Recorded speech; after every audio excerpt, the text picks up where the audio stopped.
Udumo kuNkulunkulu kweliphezulu nokuthula emhlabeni kubantu abathokozelwa nguye.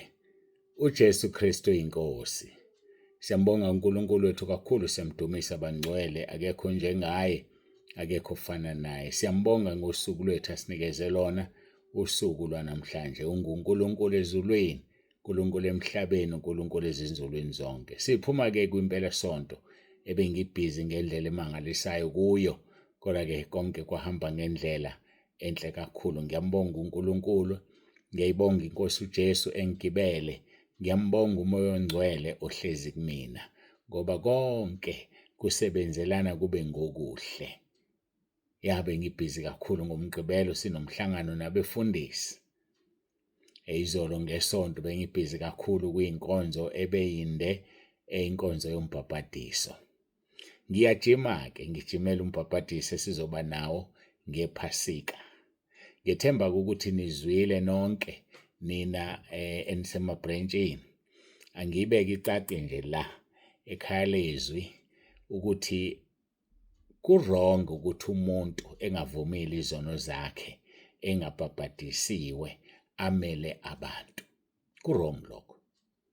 Ungabamela ngoba usicula usekhwayeni, ubamele noma uphethe uhlelo, ubamele noma ushumayela. Totally wrong ukuthi umele abantu unezono, ngoba ngisho no-Isaya umprofethi wavuma izono zakhe kuqala wayeseyathunywa.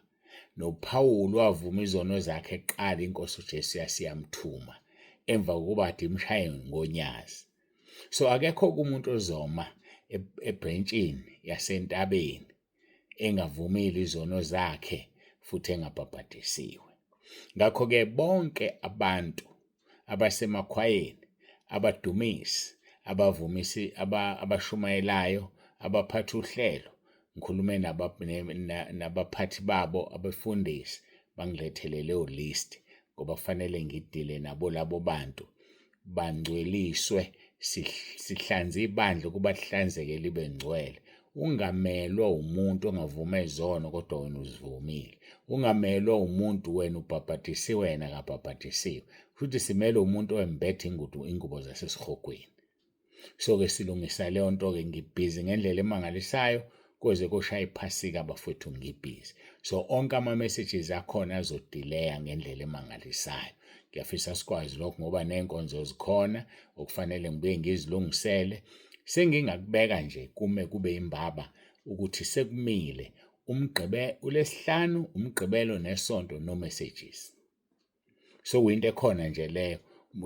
uMgqibelo, isonto, uMsombuluko asiwathumele ama-messages noma ngabe awani. Akukho nje imessage ezayo noma i-report noma yini, asithumeli lutho.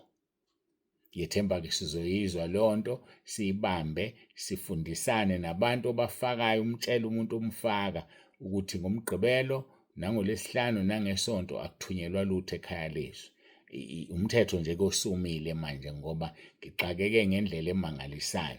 I'm being overworked. Ngikholelwa ukuthi niyamthanda uBaba uNsibande ophilayo kunoBaba uNsibande oxhwalile ngoba esebenza kakhulu. Ukungalali ngendlela engalali ngayo kuzongigulisa. Noma ngabe ngiyaphila ngikhona, ningakwazi ukungisebenzisa. Ungathini sekuthiwa ngiyagula ngisesibhedlela? Awusakwazi ukuthumela imessage inyanga yonke, mhlawumbe u-2 months awukwazi ukuthumela. Ungcono lo 3 days ensukwini eziwu7 ngoba uno-4 days wokuthumela, u-3 days awuthumeli. Igroup inkulu kakhulu bafowethu, ama-messages maningi. Njengamanje angikathinti lutho eyimessage ku-WhatsApp, kule yokufaka abantu nakule yokubhukha noma wenza noma yini, angayithinti. Ngibhizi nenye inamba entsha ngoba kukhona lo msebenzi engiwenzayo walaba bantu esengikhulume nawo. Abantu abazovunyelwa ukuma phambi kwabantu bengavumile izono futhi bengabhabhadisiwe abantu abafakazayo. Ukufakaza kunamgomo, uyafakaza nje ngokuthi uJesu kwenzeleni. So abantu abafakazayo bazoma phambi kwabantu, kodwa hayi abe u-MC, hayi adumise, futhi hayi abe sekhwayeni, futhi hayi asishumayeze. Yini asitshela yona engahlithetheleli izono zakhe? Akukho.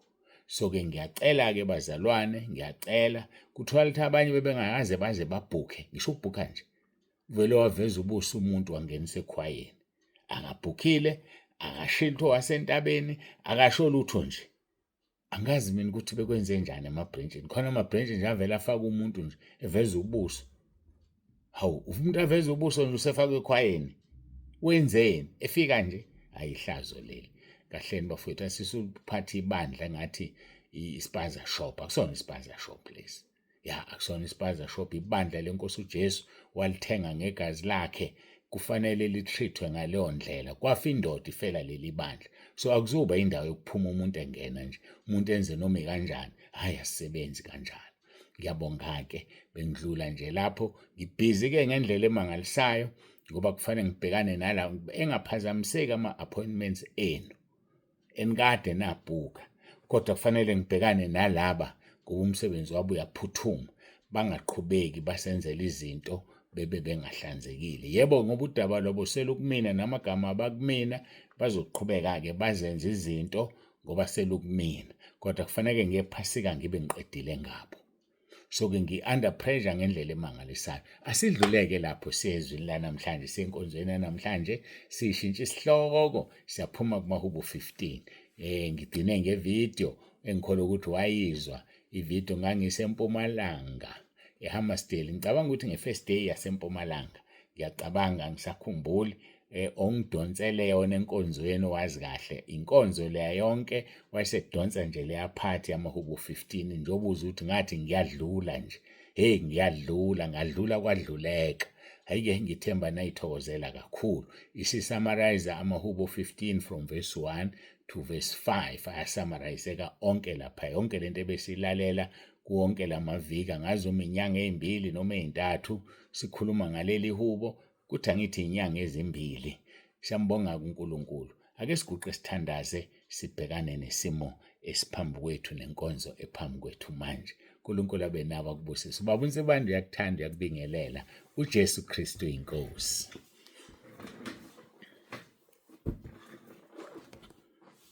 Babongcwele, babolungileyo, uNkulunkulu wethu nomusa, siyathoba phambi kobuso bakho, siyabonga usithanda kwakho, siyabonga konke osenzele khona. Ngiyakucela-ke uNkulunkulu wami ube nathi kule nkonzo, ukhulume, uzambule. uJesu Kristu inkosi. Amen.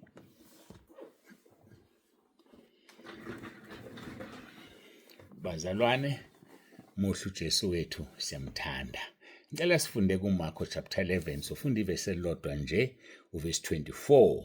Marko chapter 11 verse 24 kufundeka kanje. Ngalokho ngithi kini, konke enikhulekelayo nenicelayo, kholwane ukuthi nikwamukele, niza kuba nakho. Ngiphinde, ngalokho ngithi kini, konke enikhulekelayo nenicelayo, kholwane ukuthi nikwamukele, niza kuba nakho. Inkinga esibhekene nayo, sinabazalwane abakhulekayo bengaphendulwa. Ngifuna ukukutshela ukuthi ukukholwa nomkhuleko izinto ezimbili ongeke uzihlukanise. Awukwazi ukukhuleka ungakholwa. Awukwazi ukukholwa ungakhuleki. Lezi zinto ngeke uzihlukanise. Awukwazi ukukholwa inkosi uJesu, kholwa uNkulunkulu Baba, kholwa uMoya oNgcwele, kodwa bese ungakhuleki, ngoba kuyiwa kubona ngomkhuleko. Awukwazi ukukhuleka ungakholwa, ngoba kufanele ukholwe ukuthi uNkulunkulu ukhona nokuthi ungumvuzi walabo abamfunayo. Ngoba uma ungakholwa, ukukhuleka kwakho kuyize. Hey, ngangena kule nkonzo, ngangena. So-ke bafowethu, ukukholwa nokukhuleka iy'thupha ziyentwaleni. Ngeke uyihlukanise lento. Uma uyihlukanisa ngeke kuphase okunye. Uma uthatha okunye uyeke okunye ngeke kuphase lokho okuthathile, ngoba ushiye okunye okusemqoka okuhambisana nakho. Ake sibheke amaHebheru. Ngiwavuleke nami ngoba ngiwavulile. Sizwe amaHebheru chapter 11, uma ukuthi my memory is serving me well, uma kuwukuthi ngisakhumbula kahle. Uverse 6. Uthi uverse 6, kepha-ke ngaphandle kokukholwa akwenzeki ukumthokozisa uNkulunkulu. Ngokuba ozayo kuNkulunkulu, ukuza kuNkulunkulu siyangani ngomkhuleko. Ozayo kuNkulunkulu umelwe, it's a must, ukukholwa ukuthi ukhona nokuthi ungumvuzi walabo abamfunayo. Ngaphandle kokukholwa awukwazi ukumthokozisa uNkulunkulu. So ukukholwa is so important that uNkulunkulu akathokozi ngomuntu ongakholwa nguye. uNkulunkulu akathokozi ngomuntu ongakholwa endodaneni yakhe uJesu Kristu. uNkulunkulu akathokozi ngomuntu ongakholwa kuMoya oNgcwele.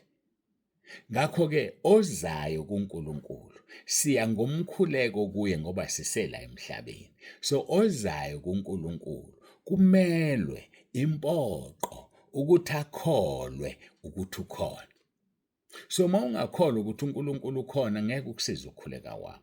Uneproblem enkulu kakhulu ngoba kufanele uqale ngokukholwa ukuthi uNkulunkulu ukhona. Mawusukholiwe ukuthi uNkulunkulu ukhona, then that is when you can pray. Ngoba ukukhuleka kwakho ungakholwa akukusizi ngalutho.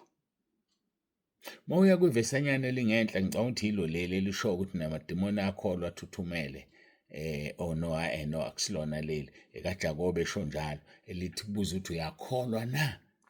Wenza kahle ngoba namadimoni ayakholwa athuthumele. Awuthi ngilibheke leli verse bese ngilikhomba endaweni wrong. Wenza kahle ukholwe. EkaJakobe chapter 2 uverse 19. Wena uyakholwa ukuthi uNkulunkulu munye na? Wenza kahle namadimoni ayakholwa athuthumele. So ukholwa lana uJakobe ukhuluma ngokukholwa okunezenzo, ukholwa okunezithelo. Baningi abantu bayakholwa kodwa izithelo azikho. Bazisho ngomlomo bathi bayakholwa. Ake ulalele le statement engizosisho manje. Uma uthola i-tea-bag, uthole nje i-tea-bag, awazi ukuthi ngeyani, kodwa ufuna ukwazi ukuthi ngeyani. Ithatha uyifake emanzini abilayo bese ulalela iphunga. Hayi. Thatha i-tea-bag uyifake emanzini abilayo bese ulalela iphunga. Uzoyizwa ukuthi ihlobo luni lwetiye. Kakhulu lamati esiwajwayele. Makuyi-rooibos nje uzozwa ngephunga. Oh, i-rooibos le. Makuyi-5 roses uzoyizwa i-5 roses le. Ngakho nomuntu mawufuna ukumthola ukuthi unhloboni, mfake emanzini abilayo. Uzomthola. Athi umfundisi okuthiwa washo njalo abafana bemhlukumeza kodwa abafana bami mina ngizonishaya ngale kakholo lokukhona indoda. Kusho ukuthi wayivela ukuthi cha ngiyumfundisi nje kodwa nami nginemizwa, nami ngiyathukuthela, nami ngiyalwa, nami ngiyashaya, kanti lokho sekuveza ukuthi akasindisiwe, akasindisekile. So umuntu uma ufuna ukumazi ukuthi ubani unjani, fake emanzini abilayo. Amanzini abilayo kuyinhlupheko, amanzi abilayo ukudelela, amanzi abilayo ukuthuka, amanzi abilayo izinto eziningi. Ubondoda ifaka ukholola vele afika umfana omncane amehle ngenhlambe phansi kweziketi zikanini. Kuyaphela ukukholwa. Yayibona ke lonto usevela ukuthi ungubani. So ke uyakholwa yini? Wenza kahle ukholwa ngoba namadimoni ayakholwa azathuthumele. Ngakho kufuneka ukukholwa kunezenzo ngoba izenzo mazingekho wonke umuntu uyakholwa emhlabeni. Kanti izenzo yizona ezisitshela ukuthi uyakholwa yini inkosi uJesu noma ukholwa inkosi uJesu. Amanzi abilayo. Faka i-tea-bag emanzini abilayo uzoyithola ukuthi hlobo luni. Uthi-ke uNkulunkulu ezwini lakhe wabokumaHebheru 12 verse 6. Kepha-ke ngaphandle kokukholwa ngeke umthokozise. Akwenzeki. Ngokuba yilo naloyo oza kuye umele ukukholwa ukuthi ukhona. Uyakholwa wena ukuthi uNkulunkulu ukhona? Pho yini ungathandazi kuye? Ukungathandazi kwakho ukhombisa ukuthi awukholwa. Yini uye kumuntu ofuna usizo? Yini uye kumuntu uyocela? Kusho ukuthi awukholwa. Ngoba uma ukholwa ngeke uye kumuntu. Qala kusiwe Jeremiah 17 verse 5. uqale kusiya umuntu othemba kubantu. Qale kusiya umuntu owenza inyama ibe ingalo yakhe. So asisuthemba abantu, asisucela abantu, asikhulume noNkulunkulu. uNkulunkulu uzophendula umkhuleko wakho. Ngokuba ngaphandle kokukholwa awukwazi ukumthokozisa. uNkulunkulu ufuna ukuthi oza kuye akholwe ukuthi ukhona. Number 2, ungumvuzi walabo abamfunayo. Hayi isikhathi sesiyabheda kakhulu. Yebo ngiyabona lapha sisimbi. Ngeke ngifuna ukukutshela kusele 3 minutes kufona umuntu ozofona obhukile isikhathi. So sekufanele ngikhuleke ngiyivale inkonzo. At least sifikile ku15 minutes. Yikho uxakeke ngikhuluma ngakho. Ngakho ke verse 24 esufundile ngalokho ngithi kini konke nikukhulekelayo nenicelayo kholwana ukuthi nikwamukele nizokuba nakho. Hayi saqala isihloko esisha sigijima naso-ke manje uJesu Kristu inkosi masikhuleke.